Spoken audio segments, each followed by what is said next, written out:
where one man's vision built a community so prosperous it was nicknamed Black Wall Street. O.W. Gurley was born in 1868, just 3 years after the end of slavery. During the Oklahoma land rush, he used his savings to purchase 40 acres in Tulsa. But Gurley wasn't just buying land, he was building a dream. He wanted to create a place where black families could thrive without relying on white-owned businesses that excluded or exploited them. So he sold lots exclusively to black buyers, opened a rooming house and a grocery store, and inspired other entrepreneurs to follow. Within 2 decades, Greenwood had transformed into the wealthiest black community in America. By 1921, this 35-block neighborhood boasted more than 300 black-owned businesses: banks, hotels, movie theaters, law offices, doctors' offices, a hospital, even its own bus system. Luxury cars lined the streets. Multiple millionaires lived there. Black Tulsans called it Little Africa.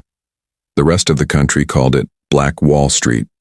A newspaper at the time described Greenwood as having more than a dozen churches, 5 hotels, 2 theaters, a library, schools, grocery stores, restaurants, its own taxi service, its own water system, an entire city within a city, built in the Jim Crow South by people whose parents had been enslaved.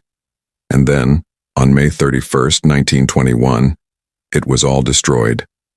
A black teenager named Dick Rowland was falsely accused of assaulting a white elevator operator.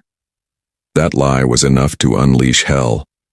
A white mob of thousands, many deputized by law enforcement, stormed Greenwood with guns, torches, and, according to eyewitnesses, airplanes dropping firebombs from the sky.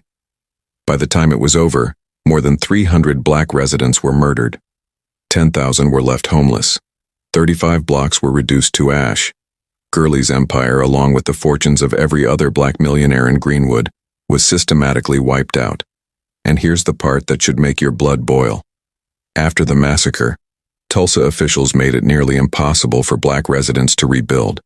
They rewrote fire codes and zoning laws. Insurance companies refused to pay claims. And then, for 75 years, the Tulsa Race Massacre was erased from Oklahoma history books, treated as if it never happened. Because to acknowledge it would mean admitting the truth.